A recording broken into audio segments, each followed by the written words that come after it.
And here I was afraid I wasn't going to have enough movies to round out a worst of 2023 list, but thankfully The Exorcist Believer is here to save the day. Hey everyone, my name is Gavin and I love horror. Today we'll be looking at the latest Exorcist film, The Exorcist Believer. This film is the first of a new trilogy of films directed by David Gordon Green, who you might remember as the guy who most recently ruined Halloween. Get this man away from iconic franchises, as The Exorcist Believer is one of the worst movies I've seen all year.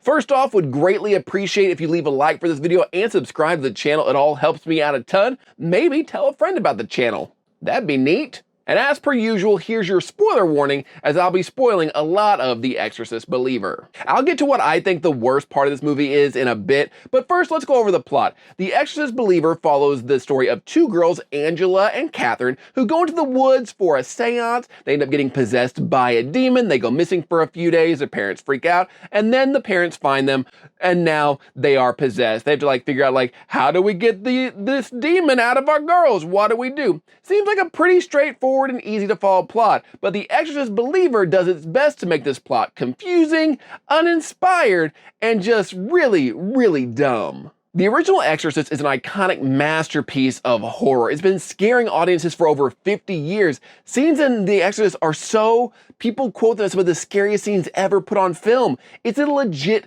classic. You were invested in the McNeil family. You were invested in Father Karras's his transformation, his struggles with his faith.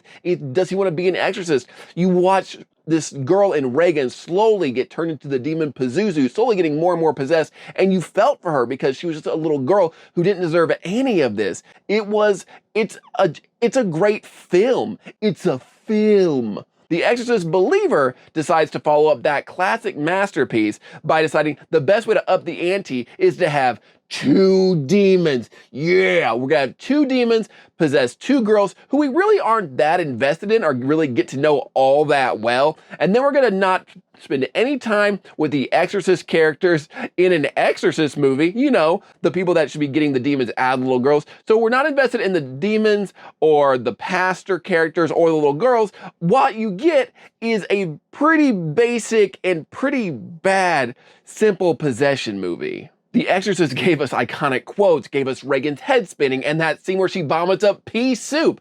The Exorcist Believer decides to literally show, and I swear, I can't believe that, show two vape clouds fighting? Like a demon vape cloud and a good vape cloud fighting. It's two vape clouds fighting like you were at a Travis Scott concert. Is that a good reference? I'm old and don't know what music to reference anymore. Anything that's supposed to be scary just feels very forced. The biggest scare in the entire movie, in an Exorcist movie, the biggest scare comes early on when somebody picks up a rock and there's a spooky snake under it. The biggest jump scare is from a snake.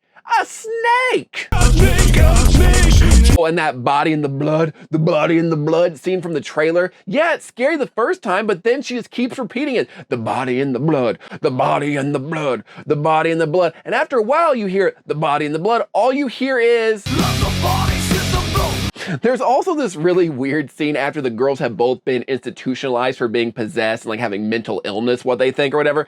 And the parents just check them out of the hospital so they can do an exorcism. They take them out of the hospital so they can do an exorcism, which I don't think you can do. Okay, I know our daughters are super sick and you're doing the best that you can, but we need to check them out of the hospital for just a few hours. As a medical professional, I cannot recommend you take your daughters out of the hospital. But we need to do an exorcism. Oh, it's for an exorcism? Why didn't you say so? Good luck. What could go wrong? And the exorcism scene, let's talk about the exorcism scene, what the whole movie builds up to. It builds up to this big exorcism scene of the two girls. Their hearts are in sync. Their hearts are beating together.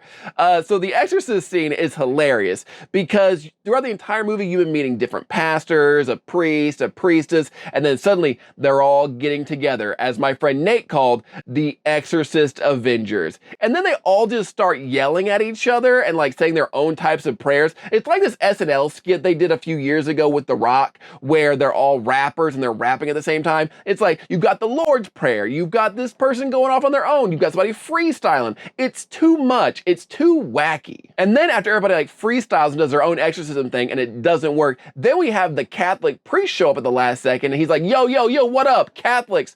We're the real ones. We got this. And because I had no investment in this dude at all, all I could do is audibly laugh and be like, who the is this guy? I do want to give some credit though. Like, yes, the movie is bad, but I do want to give some credit. The acting isn't terrible. I do want to give shout out to the two young actresses who play Catherine and Angela. They do a fantastic job, and they were pretty scary when they were really getting into character. So I do want to give them a shout out. They were fantastic. Also, Leslie Odom Jr. is in this. You won a Tony Award for Hamilton, man. Respectfully, Aaron Burr, sir, what are you doing with your career? Now for what I think is the worst part of The Exorcist Believer, and that is that this movie is so f***ing boring. It is an incredible slog to get through. It is boring. Every scene lasts about 2 minutes too long. There are parts that they dwell on that don't matter. Like when the girls are found, we already know they're possessed. We don't need to see them getting tests done to them at the hospital. We don't need any of that. We know what's going on. They got a demon in them. This movie is 2 hours long and is the longest a movie has felt since I watched Skinamarink. When you are in Skinamarink territory, you know I am bored. And real quick, I do want to address some similarities between The Exorcist Believer and a movie I reviewed earlier this year, Nefarious. A lot of people who probably don't watch my channel anymore got really mad because I called Nefarious Christian propaganda horror.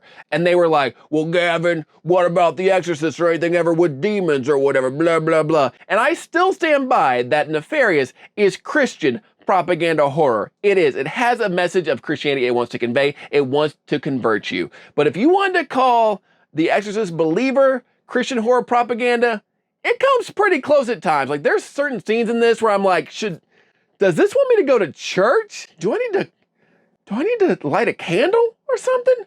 Jesus? You want to talk? I'd rather watch Nefarious again than The Exorcist Believer, because at least Nefarious, for all its faults, it had a tight story that you could easily follow, and it's fine. It's not for me, but it's fine. As for director David Gordon Green, you gotta get him away from these franchises. You cannot promise this man a trilogy of movies. You can't say, go make 3 of these, because we just saw what he did with Halloween. Halloween 2018 is a good film. I love that. But then each sequel got progressively worse, and then we ended up with Halloween Ends. And you get the hell out of here, Corey apologists. You don't want to get. We don't want your type around here. Get. But I would hate to see how much worse an Exorcist trilogy under him would be, because at least 2018 Halloween was good. It started out hot. We're starting out with a big old pile of turds with The Exorcist Believer. How much worse could they get? Overall, this is one of the worst movies I've had to sit through all year, and I don't think the trilogy is going to go forward. Even if you ignore the critics and maybe you really like this movie, maybe you like it and you want to see more, I don't think the trilogy is going to go forward for the very simple fact that at the premiere showing tonight, there were only 5 people. There was me, my 2 friends, and then 2 other people there, and that was it. 5 people in a theater. And it doesn't seem like this is just a my area thing. YouTuber Cody Leach also showed his theater was also empty. This movie is gonna bomb.